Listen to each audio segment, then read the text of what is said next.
لیکن جو مہاجرین ہیں ان کا جو پیشہ ہے، ان کو جو اپنی دسترس حاصل ہے وہ حاصل ہے تجارت پہ۔ اب دونوں کا بہت بڑا فرق ہے، اپنا ایک علاقہ چھوڑ کے آتے ہیں لوگ، عیال چھوڑ کے آتے ہیں، اور جب آ کے وہاں، تو یہ سچویشن بھی چونکہ آگے جا کے گفتگو ہوگی کہ اس دور میں یہ دونوں حالات بڑے سخت تھے کہ وہ لوگ جو ہجرت کر کے آ چکے تھے ان کے لیے بھی کچھ زندگی گزارنا آسان نہیں تھا، ان کو بھی بالآخر اپنے وطن کی جہاں انہوں نے زندگی گزاری وہاں کی جو ہے وہ یاد، اور اہل و عیال بعض کے تو ایسا ہے کہ جن کے بچے یا مثلا ناموس وہاں پہ ہے اور وہ خود یہاں پہ ہے، یا ناموس یہاں ہے تو خود وہاں پہ ہے، تو ایسے بھی معاملات جو ہیں وہ اسلام کے لیے اس وقت موجود ہیں۔ تو اسلام کے لیے جنگ بدر جو ہے وہ بہت ہی اہم اور ضروری معرکہ ہے، لیکن جنگ بدر جو تاریخ میں یاد کی جاتی ہیں وہ دو ہیں، ایک جنگ بدر اولا جس کو جنگ بدر صغرا بھی کہا جاتا ہے، تو اس کے بعد جو وہ چونکہ ایک چھوٹا سا یعنی ایک پیش خیمہ ہے بدر کا، جنگ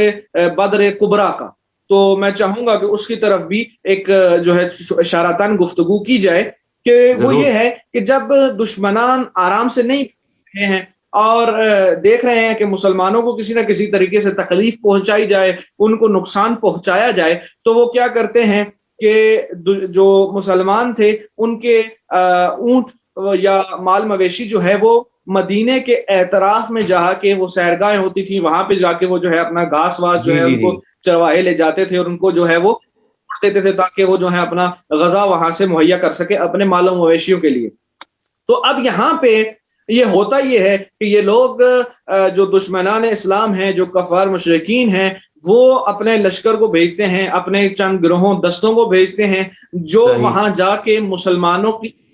یعنی مسلمانوں کی جو ملک مدینے سے باہر ہے، یعنی ان کے مال مویشی، ان کو جو ہے وہ ہاتھوں میں لے لیتے ہیں اور ان پہ جو ہے تصرف کرتے ہیں، اور اسی طرح کے جو واقعات مزید، یعنی کوئی ایسا مسلمان جو راہ گزر ہے اس کو زد و کوب کر لینا، اس کو اپنی اسارت میں لے لینا، تو یہ اس وقت جو ہے کام عام تھے۔ تو یہ ایک پیش خیمہ تھا جنگ بدر کبریٰ کا۔ اس کو جنگ بدر صغریٰ اس لیے کہا جاتا ہے کہ یہ جو واقعہ ہے جنگ بدر سے پہلے کا، یہ واقعہ بھی اسی بدر کے مقام پر پیش آتا ہے، اور اس میں یہ ہے کہ جب رسول خدا کو یہ بات کا علم ہوتا ہے کہ ہمارے اموال میں جو ہے تصرف کیا گیا ہے، تو وہ امیر کائنات علی بن ابی طالب شیر خدا کو جو ہے وہ علم بردار بناتے ہیں، بالکل دیتے ہیں، اور ان کو کہتے ہیں کہ آئیے اور استقامت کیجئے اور اپنی جو ہے اموال کی دفاع کیجئے۔ تو جب امیر المومنین علی بن ابی طالب وہاں پہنچتے ہیں تو وہاں پہ اس وقت 200 کے قریب جو ہے تعداد ہے آپ کے مسلمانوں کی، تو وہاں جب پہنچتے ہیں لیکن اس وقت تک وہ کافی دیر ہو چکی ہوتی ہے اور وہ لوگ واپس اپنے مکے کی طرف جو ہے وہ گامزن ہو چکے ہوتے ہیں، تو یہ لوگ واپس آتے ہیں۔ تو اسلام یہ بھی مسلمانوں کی ایک بہت بڑی دل آزاری ہو چکی تھی یہاں پہ کہ ان کے مال پہ بھی تصرف کیا جا رہا ہے، ان کو بارہا زد و کوب کیا جا رہا ہے ان کی، یعنی اس کے باوجود کہ وہ وہاں سے ہجرت کر کے آ گئے، اس کے باوجود بھی وہ خاصا کچھ زیادہ امن میں جو ہیں وہ شمار نہیں ہو رہے ہیں۔ بالکل صحیح، بہت بہترین مولانا صاحب، آپ نے یہ جس بدر صغریٰ کا ذکر کیا ہے نا، اس کا ذکر بہت کم کیا جاتا ہے اور اکثریت مومنین کی جو ہے وہ اس سے واقف نہیں ہے، ان واقعات سے، کہ یہ مدینے کے گرد واقعی اس طرح کے حالات پیدا کر دیے گئے تھے، اور رسول خدا نے جو ہے اس وقت محافظین کی ایک، آج کے زمانے میں کہہ لیں تو ایک رینجر پارٹی بنائی تھی جس کو لیڈ کرتے تھے حضرت حمزہ ابن عبد المطلب اور جناب سعد بن عبادہ اور سعد بن ابی وقاص، ان کی نگرانی میں یہ سارا کام ہوتا تھا۔ بالکل آپ نے بہت اچھے یہ پوائنٹ آپ نے دیا، کیونکہ اکثریت اس سے ناواقف ہے۔ اور اس کے بعد بہرحال پھر یہ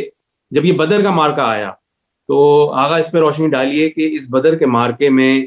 امیر المومنین امام المتقین مولا کائنات علی بن ابی طالب علیہ السلام کی جاں فشانی، اور آپ اس سے پہلے ظاہر پہلے کسی جنگ میں شریک نہیں ہوئے تھے، تو دنیا نے پہلی بار آپ کا فن حرب دیکھا، اور پروردگار نے اس دن کو یوم الفرقان کہا۔ تو مولا علی کی جاں فشانی اور اس دن کو پھر یوم الفرقان کیوں کہا گیا، اس کے بارے میں ذرا بتائیں۔ دیکھیے، جیسے کہ آپ نے کہا کہ یوم الفرقان چونکہ اسلام کی پیروزی کا دن ہے اور اسلام کے لیے جو ہے وہ یعنی فتح یابی کا دن ہے اور بہت اہمیت کا دن ہے، یعنی خوشی کا دن ہے مسلمانوں کے لیے کہ انہوں نے دشمن کہ وہ لوگ ان کو زد و کوب کیا کرتے تھے، ان کو اپنی آنکھوں کے سامنے ذلیل و رسوا ہوتے ہوئے دیکھا ہے۔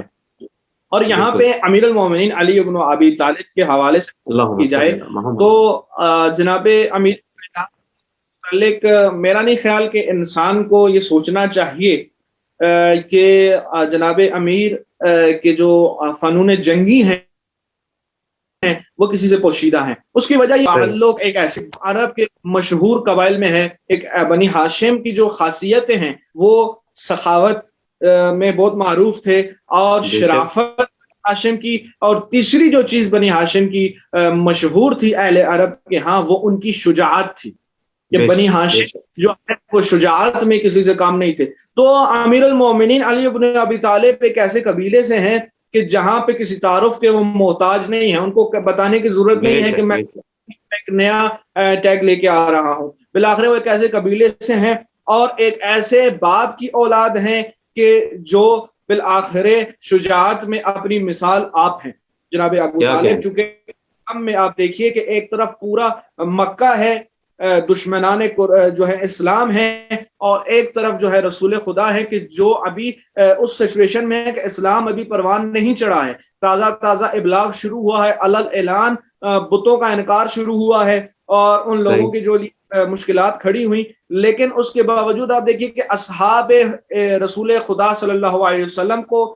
تکلیفیں پہنچائی جا رہی ہیں, سب کچھ ہو رہا ہے لیکن رسول خدا کی طرف کوئی میلی آنکھ سے بھی دیکھ نہیں پا رہا. اس کی وجہ کیا ہے؟ اس وجہ یہی جو ہے وہ ایک ساخ ہے بنی ہاشم کی اور دوسرا جناب ابو طالب کی استقامت ہے. اب اسی ابو طالب علی علیہ السلام ہے کہ جو میدان میں وارد ہوتے ہیں. اس کی طرف بڑھنے سے پہلے تھوڑا سا مزید اگر یہ دیکھا جائے کہ آپ دیکھیے کہ اسلام کی اس وقت حالت یہ ہے کہ جو افراد ہے مسلمانوں کی وہ 313 کے قریب ہے, وہ 313 کے قریب ہے اور دوسری طرف جو تعداد ہے وہ 900 سے لے کر 1000 تک جو ہے وہ ہمیں روایات میں ملتی ہے. اور ایک ایسا ہے جو اپنے ساتھ وافر مقدار میں گھوڑے, وافر مقدار میں اونٹ, اس کے علاوہ اہل و عیال لے کر غذا کا بندوبست کر کر ہر موسم سے نپٹنے کے لیے جو بھی اس وقت مثلا گرم تھا اس کے حالات کے مطابق ان کے پاس ہر سہولت موجود تھی. اور اس طرف اگر مسلمان ہیں تو وہ ایسے ہیں کہ جب وہ حرکت کرتے ہیں تو کئی دفعہ ایسا ہوتا ہے کہ راستے میں سوار جو ہے وہ پیادہ ہوتا ہے اور جو پیادہ ہوتا ہے پیدل چلنے والا وہ سوار ہوتا ہے. واریاں لگائی جاتی ہیں کہ سواری قلیل تعداد میں. اور اسلام کی یہ حالت ہے کہ آپ یہ دیکھیے کہ اس وقت مسلمان بالآخر اب اس کے لیے تھوڑا سا مزید بھی اگر اس کو کھولا جائے, چونکہ پھر فضیلت امیر المومنین اور شجاعت علی بن ابی طالب اس وقت ہمیں سمجھ میں آئے گی کہ آپ دیکھیے کہ ایسے مسلمان بھی اس وقت موجود ہیں کہ جو بظاہراً رسول خدا صلی اللہ علیہ وسلم کے ساتھ ہیں لیکن مشورہ یہ دیتے ہیں کہ ہم ابھی اس قابل نہیں ہے کہ ہم جنگ کر سکیں. کیوں؟ جی بالکل بالکل سے واقف ہیں کہ ان کی تعداد بہت زیادہ ہے. دوسرا ان کے فنون جنگی سے بھی ماہر ہیں, چونکہ دوسری طرف بھی ابو جہل جیسے نامور گرامی جو ہیں وہ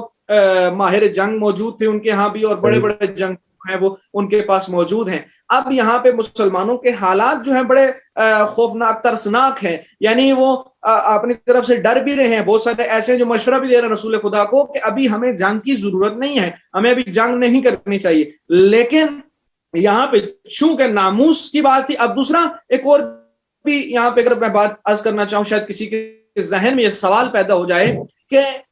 چونکہ حرام مہینہ تھا تو اس میں جنگ کیوں کی گئی. کسی کے ذہن میں یہ سوال ہو کہ حرام مہینہ ہے تو اس میں جنگ کیوں کی گئی. تو اس کے بارے میں ہمیں یہ ملتا ہے کہ جب یہ متعال قرآن میں اس کا جواب دیا, آیات آئیں کہ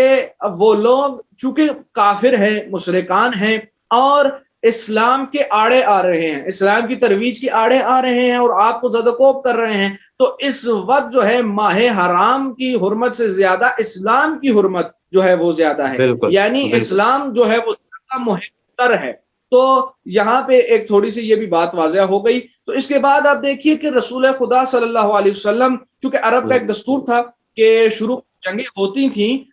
وہ پہلے فردن ہوتی تھی. پہلے نامور جنگجو آگے آتے تھے اور دوسری طرف سے بھی نامور جنگجو آگے جاتے, وہ آپس میں مقابلہ مسابقہ ہوتا تھا. پھر ان کے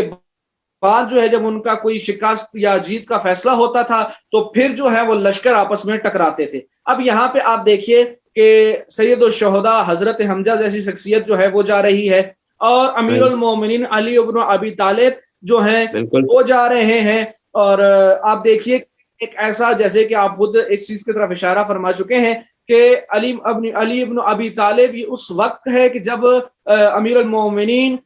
کی خاصا آشنائی نہیں ہے لوگوں میں، لوگ ان کو زیادہ جو ہے وہ جنگجو اس وقت نہیں پہچان رہے ہیں، ان سے لوگ واقف نہیں ہیں کہ علی بھی جو ہیں وہ بہت زیادہ مہارت رکھتے ہیں جنگ میں اور ایسا. اور آپ دیکھیے کہ جب جنگ ہوتی ہے اور 70 کے قریب جو ہے کفار واصل جہنم ہوتے ہیں، تو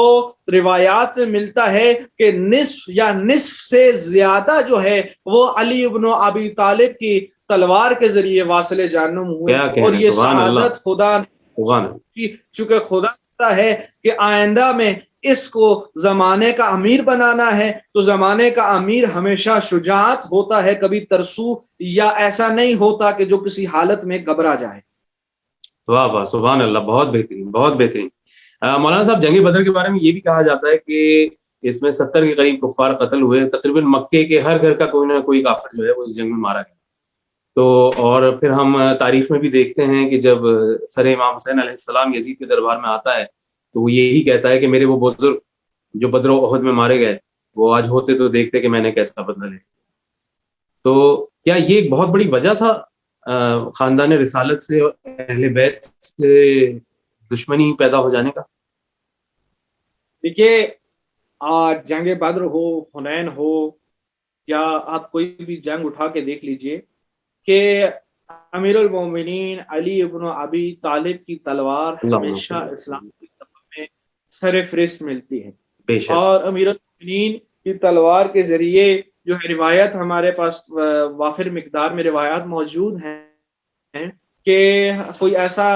جو ہے وہ کفار کا گھر نہیں ہے کہ آباء و اجداد ان کے نہیں ہے کہ جو کسی کا بھائی امیر کائنات کے ہاتھوں مارا جا چکا ہے، یا تو کسی کا جو ہے باپ مارا جا چکا ہے، کسی کا بیٹا مارا جا چکا ہے. اور یہاں پہ جو خصوصاً جنگ بدر کی سچویشن ہے وہ آپ ابو جہل جیسے نامور جو ہے اہل عرب، اتبا شیبہ ولید بن اتبا، ایسے جو جنگجو جو مشہور ہیں اور نامی گرامی ہیں، وہ امیر المومنین علی ابن ابی طالب کے ہاتھ سے جو ہے واصل جہنم ہوتے ہیں، اور یہ سلسلہ ادامہ رہتا ہے. تو یہ واقعاً ایک پیش خیمہ تھا یہاں پہ بنی ہاشم سے، اور خصوصاً اولاد ابو طالب سے جو ہے آل بیت کے گھرانے سے ایک دشمنی اور حسد کی جو وجہ بنا کہ چونکہ اسلام میں اگر کسی وقت نام نمایاں تھا، اگر جنگ کا میدان دیکھا جائے تو وہ علی ابن ابی طالب کا نام سر فہرست، اگر سخاوت کا میدان دیکھا جائے تو علی ابن ابی طالب کا نام سر فہرست، اگر آپ زہد و تقوی کی بات کریں تو علی ابن ابی طالب کا نام سر فہرست. یعنی ہر میدان میں، چونکہ بالآخر قرآن میں بھی آیت ہے کہ ہم نے ان کو امام بنایا اور وہ جو ہیں ہادی ہیں تمہارے، تو بالآخر جو ہادی ہوتا ہے امت کا، جو رہنما ہوتا ہے، وہ ہر عمل میں پرفیکٹ ہوتا ہے. تو جب یہ لوگ یہ چیزیں دیکھ رہے ہیں کہ علی ابن ابی طالب کے ہوتے ہوئے ہماری باری آنے والی نہیں ہے، ہمارا نام آگے آنے والا نہیں ہے، اور ہمارے بڑے بڑے آباء و اجداد کو علی کی تلوار نے جو ہے وہ واصل جہنم کیا ہے، اور یہ دشمنی کی ابتدا تھی. اور جہاں پہ انہوں نے آپ دیکھیے کہ آپ نے اشارہ کیا کہ کربلا میں باقاعدہ یہ نعرے لگائے گئے، حتیٰ کہ یہاں بھی روایت ملتی ہے کہ کربلا میں جب امام حسین علیہ السلام تنہا رہ گئے، نعرہ لگایا گیا کہ آ جاؤ، جنہوں نے بدر اور جناب دوسری جنگوں کے بدلے لینے ہیں وہ آ جاؤ، حسین پہ جو ہے حملہ کرے. سچویشن تھی اور ایک بغض و کینے کی ابتدا تھی واقعاً، کس کے لیے؟ آل بیت کے لیے اور گھرانہ ابو طالب کے لیے. بالکل صحیح، بالکل درست فرمایا آپ نے. اچھا مولانا، پروگرام کے آخری حصے کی طرف بڑھ رہے ہیں. یہاں پہ یہ بات بھی بہت قابل غور ہے کہ بدر میں ہمیں مسلمانوں کے دو کردار دیکھنے کو ملے. ایک وہ تھے جنہوں نے اسلام کی خاطر، رسول خدا کی خاطر اپنی جانوں کے نذرانے بھی پیش کیے اور پوری جانفشانی کے ساتھ اس جنگ میں حصہ لیا، جس میں کہ حضرت مقداد ابن اسود کے وہ الفاظ جس میں انہوں نے رسول اللہ سے جو عہد کیا اور رسول اللہ بہت اس پہ مسرور ہوئے. اور دوسرا ایک کردار ہمیں کچھ ایسے لوگوں کا بھی ملتا ہے جو حامی نہیں تھے، جیسا آپ نے اشارہ کیا شروع میں تو وہ اس جنگ کے کرنے کے لیے تیار نہیں تھے اور وہ مشورہ دے رہے تھے کہ نہ کی جائے، کہ وہ لوگ تعداد میں بہت زیادہ ہیں۔ جنگ کے بعد یہ صورتحال ہوئی، چونکہ ان لوگوں نے لڑائی میں کوئی خاص حصہ بھی نہیں لیا تھا تو وہ خاص تھکے ہوئے بھی نہیں تھے، تو وہ جلدی جلدی مال غنیمت جمع کرنے میں لگ گئے۔ تو وہاں سورہ انفال کی بڑی سخت آیات نازل ہوئیں جس پر پروردگار نے ان کی تکذیب کری۔ تو یہ ذرا یہ اس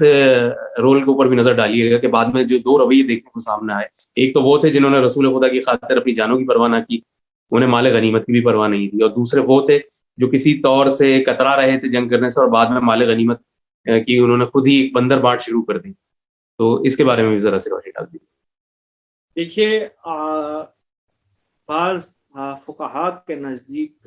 ہمیشہ اگر جنگ کا تجزیہ اگر آپ کریے کسی بھی جنگ کا، تو کچھ تین قسم کے لوگ آپ کو ملتے ہیں جو خالصتاً اطاعت اسلام کی خاطر جو ہے وہ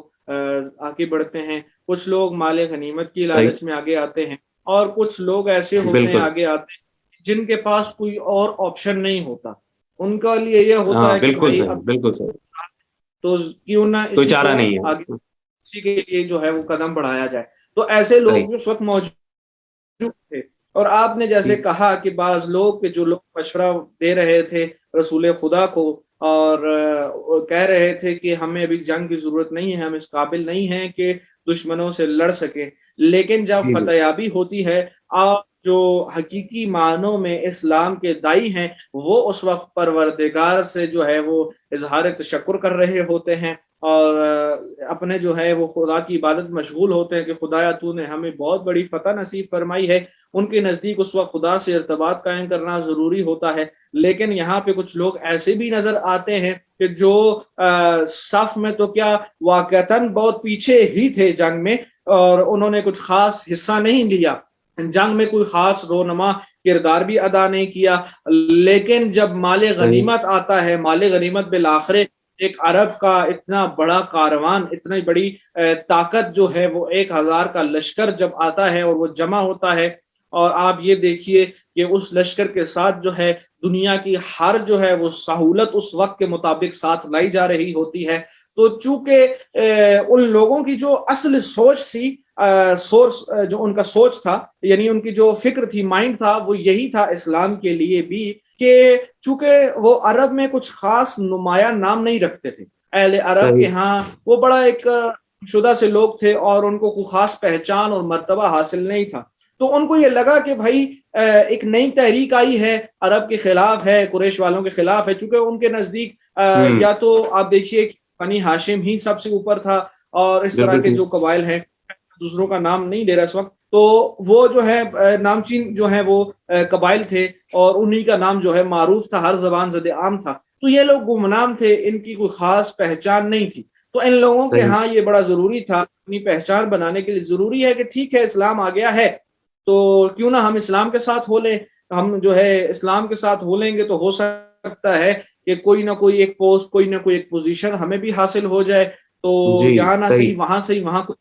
جو ہے وہ بن جائے گا، تو وہ اسلام دائی بنے یا اسلام کے ساتھ آئے، وہ بھی اسی نیت کے ساتھ آئے۔ اب جب وہ اس نیت کے ساتھ آئے اور اب جب بات جان پہ آ پڑی اور رسول خدا نے جہاد کے لیے طلب کر لیا، تو وہاں پہ مشکل آ گئی کہ بھائی ہم تو اس چیز کے لیے نہیں آئے تھے، آمادہ نہیں تھے، اور دیکھ رہے ہیں کہ آپ دیکھیے کامن سینس ہے کہ ایک طرف آپ کی تعداد کے جو ہے وہ 2 برابر تعداد موجود ہے اور آپ یہاں پہ اکیلے ہیں،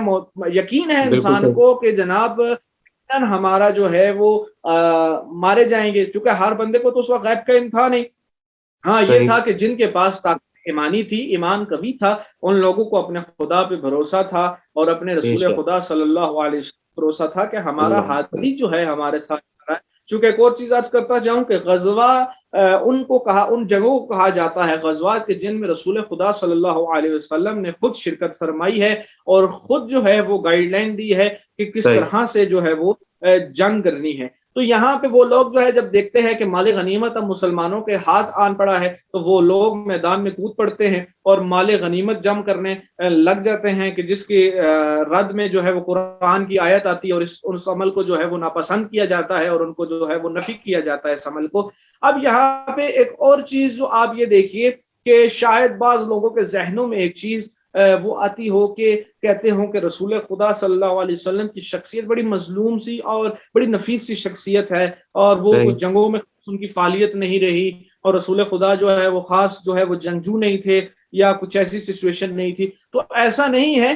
رسول خدا کی شجاعت کے بارے میں فقط امیر المومنین علی ابن ابی طالب کا صلی ایک اللہ علیہ ہے کہ امیر المومنین شیر خدا فاتح خیبر بدر و حنین جو ہیں وہ صاحب ذوالفقار یہ فرماتے ہوئے نظر آتے ہیں کہ جب کبھی میدان جنگ میں مجھ علی پر خوف طاری ہوتا تھا تو میں محمد مصطفیٰ کے پہلو میں چلا جاتا تھا سبحان اور ان کا اللہ، سہارا سبحان لیتا اللہ، سے جات پاتا تھا. تو آپ دیکھیے کہ رسول خدا کی شجاعت کا کیا معیار ہوگا. سبحان اللہ، سبحان اللہ. کیا کہنے رسول خدا کے، کیا کہنے رسول خدا کے اہل بیت کے، اور کیا کہنے رسول خدا کے سچے جانثار صحابہ کے. لاکھوں درود و سلام محمد و آل محمد کے اوپر. اور اس کے ساتھ ہی پروگرام کے اختتام کی طرف بڑھتے ہیں. آپ کا بہت شکریہ جناب سید اظہار الحسن جعفری صاحب، قوم ایران سے ہمارے ساتھ تھے، اور آپ نے بہت اچھے طریقے سے جنگ بدر کا احوال بیان کیا، اس کے نتائج بیان کیے. تو ناظرین، جوش ملیح آبادی کے ان اشعار کے ساتھ پروگرام کو اختتام کرتے ہیں